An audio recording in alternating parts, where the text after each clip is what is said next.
মমতা বন্দ্যোপাধ্যায় বাংলার মেয়ে তিনি বলেন, অথচ যখন কামদুনি, হাঁসখালি, পার্কস্ট্রিটের কথা আসে তখন তিনি আর বাংলার মেয়ে থাকেন না, মানে বাকিরা বাংলার মেয়ে নয়, তিনি একমাত্র বাংলার মেয়ে, এরকম একটা জায়গায় আছে। অনেক জায়গায় আপনি দেখবেন ধর্ষণ হয়, ধর্ষণ হওয়াটা আমি একেবারেই সমর্থন করছি না, মহিলা হিসেবে হওয়া কাম্য নয়, কিন্তু হয়।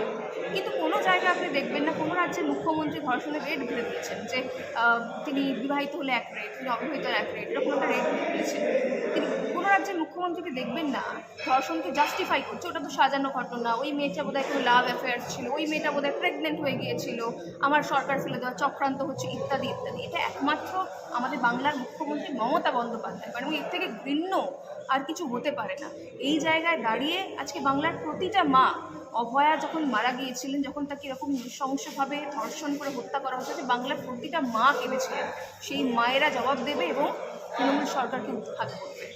৮০,০০০ কোটি টাকার উপরে দেনা এই রাজ্যে, এবং বিজেপি সরকার এলে প্রত্যেকটা মানুষের মাথায় যে দেনা আছে সেই জায়গাটা কিভাবে তারা কভার আপ করতে পারবে? দেখুন, বিজেপি কীভাবে এই দেনা শোধ করবা কি আমাদের প্ল্যান হবে সেটা আমাদের ম্যানিফেস্টো লেখা থাকে, কিন্তু প্রাইমারিলি আমি এটা বলতে পারি যে দেখুন, আমাদের এই মুহূর্তে রাজ্যে মুখ্যমন্ত্রী মমতা বন্দ্যোপাধ্যায়ের যে ভিশন আছে, তিনি সবসময় বলেন যে ঘুগনি বেচো, চপ বেচো, কাশফুলের বালিশ করো, অনেক উল্টোপাল্টা কথা তিনি বলেন, কিন্তু এইগুলো দিয়ে বাংলাকে বাঁচানো সম্ভব নয়। তিনি যে দেনা করে চলেছেন, দিনের পর দিন ওয়ার্ল্ড ব্যাংক থেকে তিনি দেনা করছেন, বাজার থেকে, খোলা বাজার থেকে ধার করছেন, এবং সেই টাকা তিনি বিলিয়ে দিচ্ছেন মানে এই লক্ষ্মীর ভাণ্ডার বা এই ধরনের দু একটা হচ্ছে সোশ্যাল স্কিম চালানোর জন্য, কিন্তু যেটা হচ্ছে না আমাদের সেটা হচ্ছে ইনফ্রাস্ট্রাকচার, হেভি ইন্ডাস্ট্রি ডেভেলপমেন্ট, এই জায়গাগুলো কিন্তু বাদ হয়ে যাচ্ছে। কাজেই আমাদের পশ্চিমবঙ্গকে একমাত্র বাঁচাতে পারে হেভি ইন্ডাস্ট্রি। আমাদের কি নেই? আমাদের ওয়াটার বডিজ রয়েছে, পোর্ট রয়েছে, সেখানে আপনাদের বন্দর হতে পারে, মানে আদানিরও পোর্ট হওয়ার কথা ছিল, কিন্তু সেখানে আমাদের পশ্চিমবঙ্গ সরকারের অসহযোগিতার কারণে সেই পোর্টের কাজ এখন বন্ধ হয়ে গিয়েছে। কাজেই আমাদের টাটা সিঙ্গুরের মতন, মানে টাটার মতন হেভি ইন্ডাস্ট্রি দরকার, আমাদের ম্যানুফ্যাকচারিং হাব দরকার, এবং বিভিন্ন জায়গায় আমাদের শুধু কলকাতা বা কলকাতার আশেপাশে বলে না, পশ্চিমবঙ্গের যেখানে যেটা, দুর্গাপুরের শিল্পাঞ্চল, সেটাকে পুনরুদ্ধার করতে হবে, দুর্বৃত্তায়ন মুক্ত করতে হবে।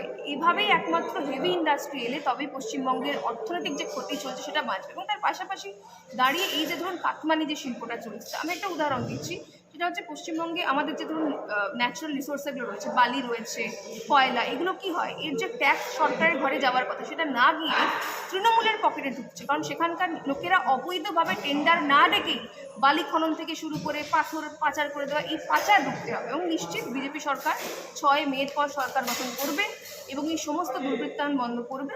এবং পশ্চিমবঙ্গ বলে তো শুধু নয়, মানে এটা নিয়ে চিন্তা করার কোনো একটা কারণ নেই, কারণ এর আগে বিহার বলুন, আপনি ঝাড়খণ্ড, বিহার বলুন, আপনি উত্তরপ্রদেশ বলুন, সর্বত্র জঙ্গলরাজ শেষ হয়েছে, নতুন করে সেখানে ইন্ডাস্ট্রি হয়েছে, বিদেশি বিনিয়োগ এসেছে, বহু কর্মসংস্থান হয়েছে এবং সেখানকার অর্থনীতি উন্নত হয়েছে। এটাই একমাত্র স্ট্যান্ডার্ড মডেল, আর এই মডেল বিজেপি বহু জায়গায় এর আগে ইমপ্লিমেন্ট হয়ে গিয়েছে, tried and tested model BJP. পশ্চিমবঙ্গেও হবে, সরকার গঠন হওয়ার পর এভাবেই আমরা এগোবো। 447টা শিশু অপহরণের ঘটনা ঘটেছে 1 বছরে এই রাজ্যে, এটাও একটা বড় ইস্যু। এই ইস্যুটাকে কী বলবেন? দেখুন, এখানে হিউম্যান ট্রাফিকিং মানে শিশু পাচার যেটা আপনি বলছেন, তাদের মধ্যে মেজরিটি কিন্তু মহিলাও রয়েছে, এবং যাদের নাবালিকা রয়েছে 18 বছরের নিচে। এই যে পাচার হচ্ছে, এই পাচারের পরে এর সঙ্গে কিন্তু অর্গান ট্রাফিকিংও জুড়ে রয়েছে। আপনাকে বুঝতে হবে এই রাজ্যে আইন শৃঙ্খলাতে কতটা ভেঙে পড়লে এই ধরনের ঘটনাগুলো ঘটছে, এবং পুলিশ সেগুলোকে সুরাহা করতে পারছে না। ঠিক আছে, কোনো কোনো ঘটনা হয়ে যাওয়ার পর আমরা দেখতে পাচ্ছি পুলিশ এফআইআর পর্যন্ত নিচ্ছে না। এই ধরনের যে ঘটনা ঘটছে এটাই প্রমাণ করে যে এই রাজ্যে এই মুহূর্তে কেউ সেফ নয়। একজন মানে কি বলবো, মানে এই রাজ্যে দাঁড়িয়ে একজন 70 বছরের মহিলা সেফ নয়, একজন 5 বছরের শিশু সেফ নয়, টিচাররা আজকে রাস্তায় বসে রয়েছেন, দিয়ে পাচ্ছেন না সরকারি কর্মীরা। এই মুহূর্তে দাঁড়িয়ে পুরো রাজ্যের সিস্টেমটা কোলাপস হয়ে গিয়েছে, এবং মুখ্যমন্ত্রী মমতা বন্দ্যোপাধ্যায় ওই ধ্বংসস্তূপের ওপর বসে নিরো যেরকম বেহালা বাজাচ্ছিল না, মুখ্যমন্ত্রী মমতা বন্দ্যোপাধ্যায় এরকম কখনো দেখছি গান গাইছেন, কখনো দেখছি ভাংড়া নাচ করছেন বিভিন্ন অনুষ্ঠানে, কখনো দিকে দেখছি কি দেখছিলাম হোলির মধ্যে পাগড়ি টাগড়ি পরে মাথায় সব ঘুরে ঘুরে ঘুরে ঘুরে আদিবাসীদের সঙ্গে নৃত্য করছেন। মূল ঘটনা থেকে ফোকাস সরিয়ে দেওয়া হচ্ছে, এবং মূল ঘটনার দিকে তিনি ফিরেই তাকাতে চাইছেন না, কারণ তিনি জানেন দ্য ড্যামেজ হ্যাজ বিন ডান, তার হাতে আর কিছু নেই ঠিক করার। তিনি জানেন যে বিজেপি আসবে, বিজেপি ঠিক করবে। যে নোংরা তিনি করছেন সেটা বিজেপিকেই সাফ করতে হবে। আমরা সেটার জন্য তৈরি রয়েছি।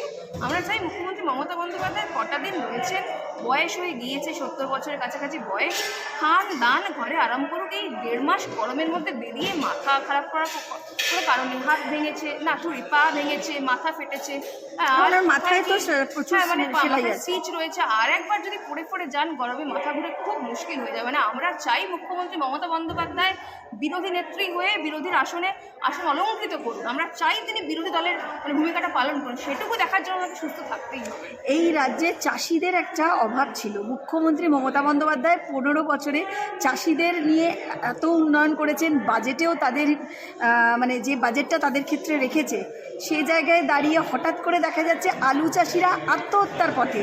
তাহলে কেন এত চাষিদের জন্য উন্নয়ন করার পর আত্মহত্যা করছে কেন? চাষিদের জন্য কোনো উন্নয়নই করেননি মুখ্যমন্ত্রী মমতা বন্দ্যোপাধ্যায়। এই যে বর্তমানে যে আলু চাষিদের সাথে যে ব্যাপারটা করছে, দুটো কারণ রয়েছে। এক তো হচ্ছে চাষিরা ন্যূনতম সহায়ক মূল্য পান না, ফোরেরা যারা রয়েছে তৃণমূলের দালাল, তাদেরকে অনেক কম দামে ফসল বিক্রি করতে বাধ্য হয় এটা। দ্বিতীয় কথা হচ্ছে মুখ্যমন্ত্রী মমতা বন্দ্যোপাধ্যায় একটা ওই তুগলকি সিদ্ধান্তের মতো বলে দিয়েছেন আলু অন্য রাজ্যে যাবে না, ঠিক আছে, তো যাচ্ছে না, সেই কারণে ফসল উদ্বৃত্ত হয়ে যাচ্ছে, প্রচুর ফসল মাঠেই নষ্ট হচ্ছে, চাষিরা আত্মহত্যা করতে বাধ্য হয়েছে। কিন্তু চন্দ্রকোনায় কিছুদিন আগে আমি দেখছিলাম যে একজন আলু চাষি আত্মহত্যা করেছেন। তিনি তার স্ত্রীর গয়না বন্ধক দিয়ে বোধহয় চাষ করেছিলেন আলু, তা সেই টাকা তুলতে পারেনি, আত্মহত্যা করতে বাধ্য হয়েছে। মুখ্যমন্ত্রী মমতা বন্দ্যোপাধ্যায় আসলে ওই মানে কাউকেই ভালো রাখতে পারেনি। মা মাটি মানুষের কথা বলে তিনি ক্ষমতায় এসেছিলেন। আজকে বাংলার মায়েরা ধর্ষিত, তারা কাঁদছে। মা মানুষ যারা রয়েছে আর কি, তারাও তাদের গণতান্ত্রিক অধিকার হারিয়েছে। আর মাটি লুট হয়ে গিয়েছে। সন্দেশখালিতে শাহজাহানের মতন দুর্বৃত্তরা, অনুপ্রবেশকারীরা এসে আমার আপনার জমি লুট করছে, আমার আপনার জমিতে গায়ের জোরে বসতি বানাচ্ছে, আপনাকে আমাকে উচ্ছেদ করে দিচ্ছে। কাজেই মুখ্যমন্ত্রী মমতা বন্দ্যোপাধ্যায়ের আমলে, যেটা আমি আগেও বলছিলাম, কেউ ভালো নেই, কোনো সম্প্রদায়ের মানুষ ভালো নেই। এই রাজ্যের মুসলিমরাও ভালো নেই মুখ্যমন্ত্রী মমতা বন্দ্যোপাধ্যায়ের শাসনকালে। আপনি বকটুই চলে যান, দেখে নিন। আপনি যদি অন্যান্য রাজ্যে, কিন্তু এবারে মাদ্রাসার খাতে সব থেকে বেশি বাজেট রেখেছেন মুখ্যমন্ত্রী। মাদ্রাসা খাতে উন্নয়নের যে টাকাটা, সেটা কতটুকু সেখানকার সাধারণ মুসলিমদের কাছে পৌঁছয়, সেটা একটা বড় প্রশ্ন রয়েছে। বাজেট তো বরাদ্দ হয়েই যায়, এটা সেটা হ্যানা তানা, কিন্তু সেগুলো সব কাগুজে হিসেব। তার কারণ অধিকাংশ টাকা বরাদ্দ হওয়ার পরেও একটা ওই মানে ইমপ্লিমেন্টের জায়গায় যখন আসে, তখনই আর এই রাজ্য সরকারের কাছে টাকা থাকে না। আমি তো দেখলাম যে মুখ্যমন্ত্রী মমতা বন্দ্যোপাধ্যায় বহু এরকম হাসপাতাল, নতুন নাকি ইউনিভার্সিটি করে দিয়েছেন। এসব ইউনিভার্সিটি শুধু নীল সাদা বিল্ডিং হয়ে পড়ে রয়েছে, না টিচার রয়েছে, না সেখানকার প্রিন্সিপাল রয়েছে, না সেখানে 4টে ছাত্রছাত্রী পড়তে আসে। বেশি দূর যেতে হবে না, আপনি কাজী নজরুল ইউনিভার্সিটিতে চলে যান, কটা ডিপার্টমেন্টের মানে টিচার রয়েছে হাতে গোনা বলে দেওয়া যাবে। তো বিষয়টা যেটা আমি বলছিলাম যে মুসলিমদের, এই রাজ্যে মুসলিমদের তুলনায় অনেক বেশি ভালো রয়েছেন গুজরাট, উত্তরপ্রদেশের মুসলিমরা, কারণ তারা খেয়ে পরে বাঁচছেন এবং তাদের মানে সম্মানের সঙ্গে একটা কর্মসংস্থান রয়েছে, যেটা এই রাজ্যের মুখ্যমন্ত্রী মমতা বন্দ্যোপাধ্যায় এখানকার মুসলিমদের হাতে সেটা কেড়ে নিয়েছে। তাদেরকে তিনি মানে কি বলবো, মানে অন্যায়ের পথে, অপরাধের পথে ঠেলে দিচ্ছেন আর কি এই রাজ্যের শাসক। শেষ প্রশ্ন, সততার প্রতীক বলে আমরা পোস্টার দেখতাম, তাহলে সেই পোস্টার আর দেখা যায় না, তাহলে মমতা বন্দ্যোপাধ্যায় কি আর সততার প্রতীক নেই? হ্যাঁ, মমতা বন্দ্যোপাধ্যায় সর্দার প্রতীক যখন পোস্টার দেখা যেত, তখনও তিনি সর্দার প্রতীক ছিলেন না। মানে ওই ইংরেজিতে একটা শব্দ রয়েছে অক্সিমোরন বলে, মানে সোনার পাথর বাটি। অমনি তৃণমূল সততার প্রতীক, পুঁইশাকের ক্যাশ মেমো, ঠিক আছে, তারপরে ধরুন জাঙ্গিয়ার বুক পকেট, এইগুলো সব সমর্থন পরপর বসিয়ে দেওয়া যায়। এর থেকে বেশি আমার আর কিছু বলার নেই। পরিবর্তন আসছে বিজেপি বলছে, কি বিজেপি বলছে না, বাংলার মানুষ বলছে পরিবর্তন আসছে। বাংলার মানুষ পরিবর্তনের পক্ষে। কোচবিহার থেকে কাকদ্বীপ, এবারে পরিবর্তনের ঢেউতে একদম তৃণমূল আপনি ঘাস মূল, খুব ছোটো তাদের মূল হয়, রূপ বেশি দূর থাকে না, ওই 15 বছরই মেয়াদ। মমতা বন্দ্যোপাধ্যায় এবং অভিষেক বন্দ্যোপাধ্যায়কে কি বার্তা দেবে? আমি তো খুব মানে সাধারণ মানুষ, নগণ্য চুনোপুটি, আমি আর মুখ্যমন্ত্রী মমতা বন্দ্যোপাধ্যায় বা অভিষেক বন্দ্যোপাধ্যায় কি বার্তা দিতে পারে, আমি শুধু এটুকু বলতে পারি যে মানে ছোটোবেলায় আমাদের একটা সেই বোধহয় কী গল্প ছিল, মানে দ্বিতীয় ভাগ বা প্রথম ভাগে আমরা পড়েছিলাম না, যে মাসি হচ্ছে যে ওই অতি সুবোধ বালক কেউ একজন মানে ছিল, যার কানে কানে ফুসমন্তর দিতেন। তো ভাইপো নষ্ট হয়েছে, আর নষ্ট করবেন না ভাইপোকে, মানে শুভ মানে কি বলবেন, সুমতি হোক অভিষেক বন্দ্যোপাধ্যায়। মুখ্যমন্ত্রী মমতা বন্দ্যোপাধ্যায় রিটায়ারমেন্টের বয়স হয়ে গেছে, 15 বছর হয়ে গেছে, দীর্ঘ সময় বাংলার অনেক উপকার আপনি করেছেন। অভিষেক বন্দ্যোপাধ্যায় তার হাতটা ধরবে, অনেক উপকার। মানে দেখুন, মুখ্যমন্ত্রী মমতা বন্দ্যোপাধ্যায় ছাড়া তৃণমূল দলটার কোনো অস্তিত্ব নেই, কারণ ওই একটাই পোস্ট, বাকি সব ল্যাম্প পোস্ট। কাজেই সেই জায়গায় দাঁড়িয়ে যেদিন মুখ্যমন্ত্রী মমতা বন্দ্যোপাধ্যায় থাকবেন না সেদিন তৃণমূল দলটাও থাকবে না। অভিষেক হয়তো অন্য কোনো দল করবেন কিছু একটা, বা অভিষেকের যে টাকা ফাঁকা সব পাচার করা আছে বিদেশে, সেখানে গিয়ে আয় সারাম করে থাকতে পারেন। মুখ্যমন্ত্রী মমতা বন্দ্যোপাধ্যায় বলেছিলেন তৃণমূল না থাকলে আমি আত্মহত্যা করবো, এরকম কিছুটা দেখছিলাম আমি খবর, আমি যাই না। কাজেই তৃণমূল দলটা অতদিন অপেক্ষা করতে হবে না, হ্যাঁ অতদিন অপেক্ষা করতে হবে না।